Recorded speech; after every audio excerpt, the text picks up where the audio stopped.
Welcome to my channel. இன்றைக்கி நம்ம அதில் நைட்டு டின்னருக்கு சப்பாத்தியும் சன்னாவும். நான் சன்னா எப்படி பண்ணுறேங்கிறத உங்கள்கிட்ட ஷேர் பண்ணிக்கிறேன். இதுக்கு நான் ஒரு 200 கிராம் சன்னாவை எடுத்து வேக விட்டு வச்சுட்டுருக்கேன். என்னென்ன வதக்கணுங்கிறத காமிக்கிறேன். சன்னா மசாலாவுக்கு என்னென்ன வதக்கணுங்கிறத பார்க்கலாம். கொஞ்சம் கடாயில் எண்ணெய் விட்டுக்கலாம்.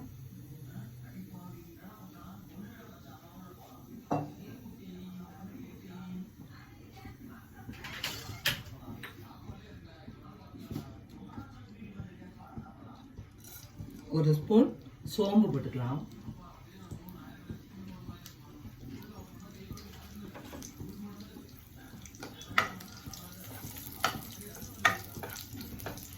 சோம்பு நல்லா பொரிஞ்சிட்டு இதோட 3 வெங்காயம் நறுக்கி வச்சுருக்கேன். வதக்கிறதுக்கு தான், அதனால சும்மா வேண்டாமல் நறுக்கி வச்சுருக்கேன். அதையும் இதில் போட்டுக்கலாம்.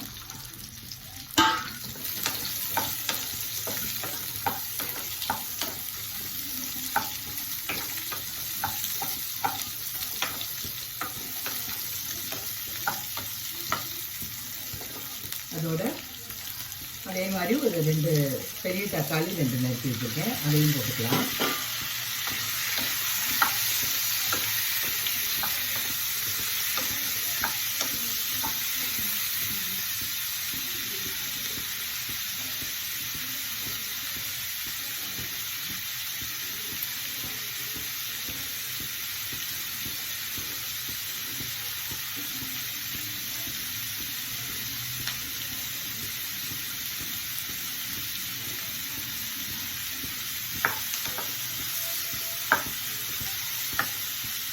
இதோட வேக வச்ச கொண்டக்கடலை அதையும் ஒரு கைப்பிடி அளவு இதோட சேர்த்து வதக்கிக்கலாம்.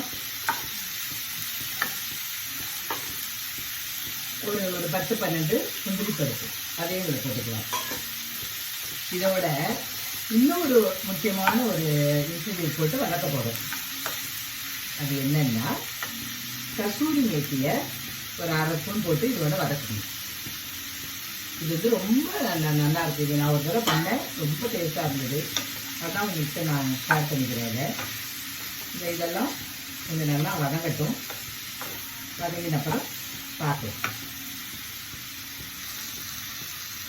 இது நல்லா வதங்கிட்டு இதை நல்லா நான் வதங்கினதை ஆற வச்சு அரைச்சி வந்துட்டு எப்படி பண்ணுறதுங்கிறத பார்க்கலாம். இப்போ சன்னா பண்ணுறதுக்கு ரெடி ஆகலாம்.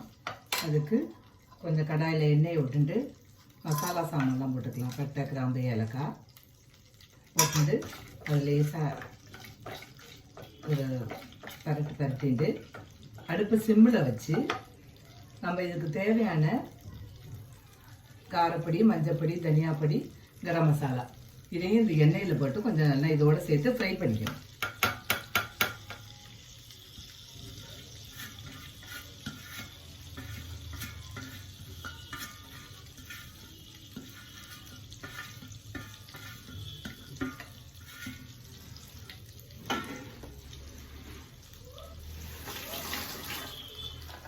அடுப்பை சின்னதாக வச்சுட்டு எண்ணெயில் வச்சு லேசாக இதை ஃப்ரை பண்ணிக்கணும். ஃப்ரை பண்ணிட்டு கொஞ்சம் அதோட கலர் கொஞ்சம் இதாகணுன்னு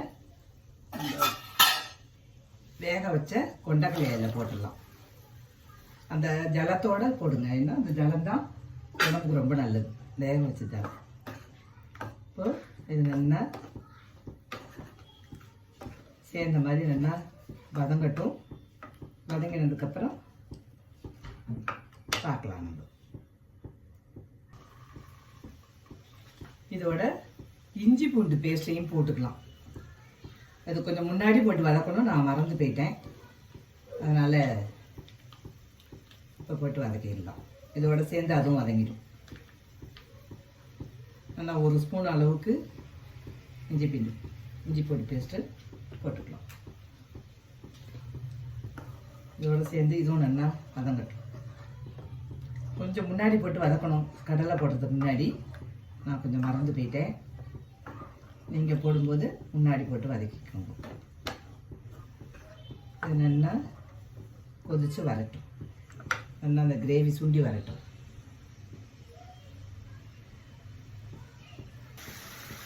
இது நல்லா கொஞ்சம் வதங்கி கொஞ்சம் சேர்ந்த மாதிரி வந்துட்டு இப்போ நம்ம அரைச்சி வச்சுருக்க விழுதை இதில் போட்டுக்கலாம்.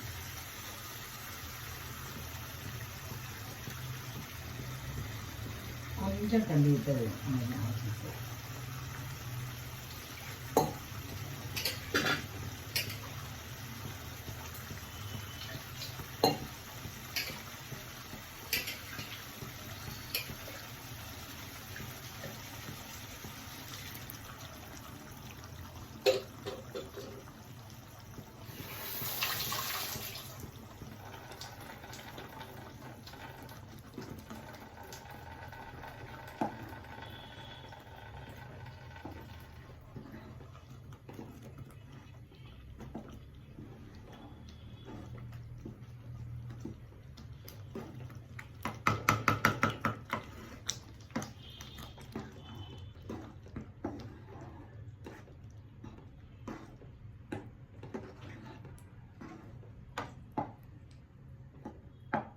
இந்த மசாலாவுக்கு தேவையான உப்பு போட்டுக்கலாம்.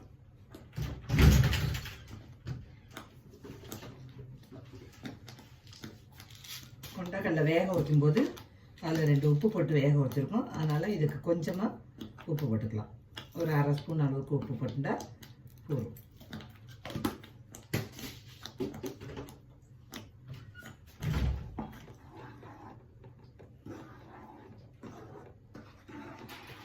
இது நல்லா சேர்ந்த மாதிரி கொதிக்கட்டும், பார்க்கலாம்.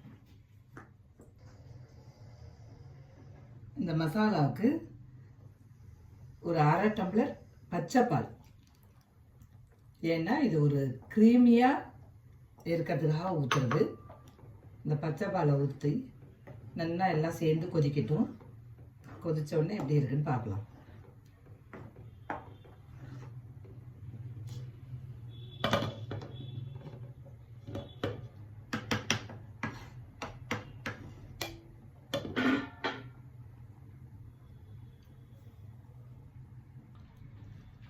இதுக்கு டேஸ்ட்டுக்காக ஒரு அரை ஸ்பூன் சர்க்கரை போட்டுக்கலாம். டேஸ்ட்டை இது பண்ணி கொடுக்கும், அதுக்காக ஒரு அரை ஸ்பூன் சர்க்கரை போட்டுக்கலாம்.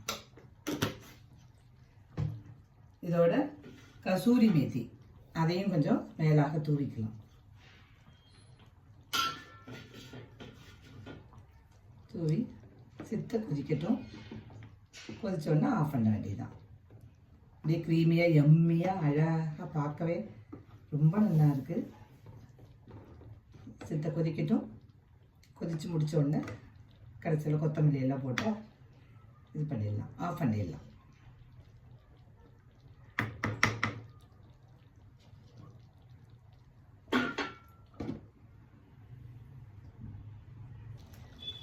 நம்மளோட எம்மியான சன்னா மசாலா ரெடியாக எடுத்து இதை வந்து கொத்தமல்லி போட்டு ஆஃப் பண்ணிவிட்டு கொத்தமல்லி போட்டுடலாம். இதில்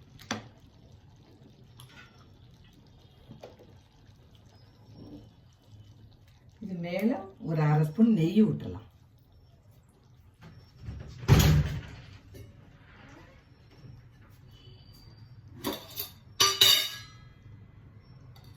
ஒரு அரை ஸ்பூன் மேலாக நெய்யை விட்டுடலாம்.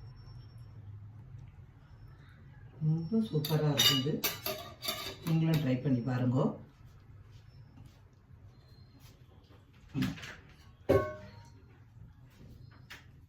இந்த சன்னா மசாலா ரெசிபி உங்களுக்கெல்லாம் பிடிச்சிருக்குன்னு நினைக்கிறேன். பிடிச்சிருந்தா லைக் பண்ணுங்க, கமெண்ட் பண்ணுங்க, ஷேர் பண்ணுங்க. பார்க்குற எல்லாரும் தயவு செஞ்சு சப்ஸ்கிரைப் பண்ணுங்க. தேங்க்யூ.